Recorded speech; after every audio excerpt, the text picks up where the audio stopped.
کہ جس کی ماں اس سے بات کرتے ہوئے ڈرے کہ پتہ نہیں کہاں سے بولے گا، وہ بھی اپنے آپ کو روحانی طور پر زندہ سمجھتا ہے، کہ جس کا باپ اس سے بات کرتے ہوئے ذرا سہم جائے کہ کہیں میری عزت نہ اچھال دے، تو بھی انسان ہے، کہ جس کا استاد اور مرشد بھی تیرے ساتھ بات کرے تو وہ کھول کے کام نہ کہہ سکے، اور وہ کہے کہ پتہ نہیں یہ انسان کس طرح کا ہے، کہاں بولے گا، کیا کرے گا۔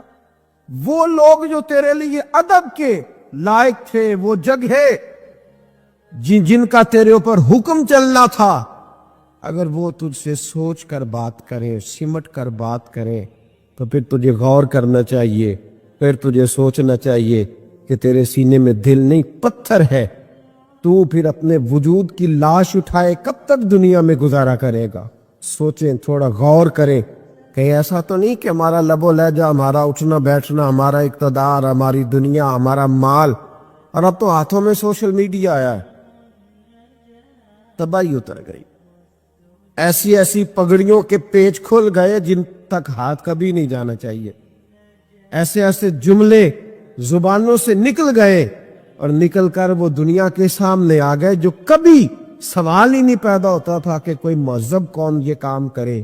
خدا را ظلم سے بچے، زیادتی سے بچے، کوشش کرے کہ کوئی ایسا کام نہ ہو جس کی وجہ سے دوسرے تکلیف محسوس کرے۔ رسول رحمت علیہ السلام صفے سیدھی کرا رہے تھے بدر کے دن، ایک آدمی کا پیٹ بڑا تھا۔ ہمارے ہاں معذرت قبول کرنے والوں کی تعداد بڑی تھوڑی رہتی جا رہی، بلکہ کچھ فلسفیوں نے تو مجھے بتایا ہے کہ معذرت اگر کبھی کر لینا تو سامنے والا چڑھائی زیادہ کر جاتا ہے۔ وہ کہتے ہیں معذرت کبھی نہ کرو، معذرت کریں آپ تو پھر تو آپ سمجھ لیں کہ آپ نے گناہ قبول کر لیا، پھر تو لوگ چڑھ جائیں۔ یہ ایسا فلسفہ اب میدان میں آیا۔ میں کبھی کبھی پیار کی بات سوچتا ہوں۔ میں ایک جگہ اپنے شہر میں روڈ پہ کھڑا تھا، تو میرے اپنا ہی ایک جاننے والا سنگی تھا، میں ان کو جانتا تھا، ہمارے شہر کے تھے، تو انہوں نے غلط موٹر سائیکل مار دیا کسی کو، اور جب اس نے موٹر سائیکل والا اٹھا نا، اس پہ چڑھائی کر دی۔ تو ہمیشہ یوں چلاتا ہے، تمہیں طریقہ ہی نہیں آتا، تم بڑے غلط ہو، چڑھائی کر دی اس پہ۔ جب تک میں پہنچا تو وہ بیچارہ جا چکا تھا، نرم دل تھا، غریب تھا، وہ جا چکا تھا۔ تو میں نے کہا یار تو بڑا فضول آدمی ہے، میں خود دیکھ رہا تھا، غلطی بھی تیری ہے، تو نے چڑھائی کر دی۔ کہندا سب میں نہ کردا پھر انہیں کر دینی سی۔ تو میں نے قبل از وقت حفظ ما تقدم کیا ہے، اگر میں نہ کرتا۔ یہ ہماری سوچ ہے، یہ رویہ ہے، یہ ہماری اخلاقیات، یہ ہماری سوچ ہے کہ جو پہلے چڑھائی کر گیا وہ بڑا ہو گیا، اور جو نہ کر سکا وہ تو لہذا فٹافٹ چڑھائی کرو۔ ایسا جملہ بولو کہ سامنے والا قابو آ، لڑنا شروع کرو فٹافٹ ایسے۔ بھائی بس کریں، احتیاط کریں۔ نبی پاک صلی اللہ تعالی علیہ وسلم بدر کے دل صفے سیدھی کرا رہے۔ میری باتوں کی سمجھ آ رہی ہے آپ حضرات کو؟ حضور صفے سیدھی کرا رہے تھے، ہاتھ میں چھڑی تھی، اور حضور کی ڈیوٹی ہے صفے سیدھی کرانا۔ صفے، مجھے ایک بات بتاؤ، کبھی باپ نے بیٹے سے معافی مانگی ہے؟ استاد ڈنڈا مار کے معافی مانگتا ہے؟ خیر پولیس کی تو میں بات ہی بھی نہ کرتا، ادھر تو میں نہیں جاتا، اس طرف تو میں سفر ہی نہیں کرتا۔ کبھی آپ نے دیکھا ہے کہ بڑی گاڑی والا بڑی گاڑی سے نکلے اور رکشے والے سے معذرت کر رہا ہوگا؟ یہ کیسے ہو سکتا ہے؟ پھر اس کی وہ پجاروں کا ریٹ تو بالکل لو ہو گیا کہ رکشے والے سے کہہ دیا درگزر کرو۔ عزیز دوست، نبی کریم صلی اللہ تعالی علیہ وسلم صفے سیدھی کرا رہے تھے، تو صفے سیدھی کراتے کراتے نا اللہ کے حبیب علیہ السلام کے ہاتھ میں چھڑی رہتی تھی۔ صحابی کا پیٹ بڑا تھا، حضور نے چھڑی لگائی، فرمایا ذرا پیچھے ہٹ جا۔ یہ حضور نے حوصلہ دیا، یہ نبی پاک صلی اللہ علیہ وسلم نے توانائی دی اپنے غلاموں۔ جب چھڑی ان کے پیٹ پہ لگی تو وہ صحابی بول پڑے، کہنے لگے یا رسول اللہ میرا تو پیٹ بڑا ہے، کھڑا میں صاف میں ہی ہوں۔ حضور پیٹ بڑا ہے تو باہر نظر آیا، ہوں میں صاف میں۔ اتنے لفظ کہے، آگے بات حضور علیہ السلام خود سمجھ گئے۔ محبوب نے فرمایا میں سمجھ گیا ہوں، تو کہنا چاہتا ہے تیرے ساتھ زیادتی ہو گئی؟ کوئی دلیل نہیں، کوئی اس پر تبصرہ نہیں، کوئی اس پر بات نہیں کہ تو لگ نہیں رہا، تیری ڈول ڈال ایسی ہے، تیری بناوٹ ایسی ہے کہ نہ کوئی اس پر تبصرہ نہیں، کوئی کومنٹس نہیں۔ تجھے لگتا ہے کہ تیرے ساتھ ظلم ہوا؟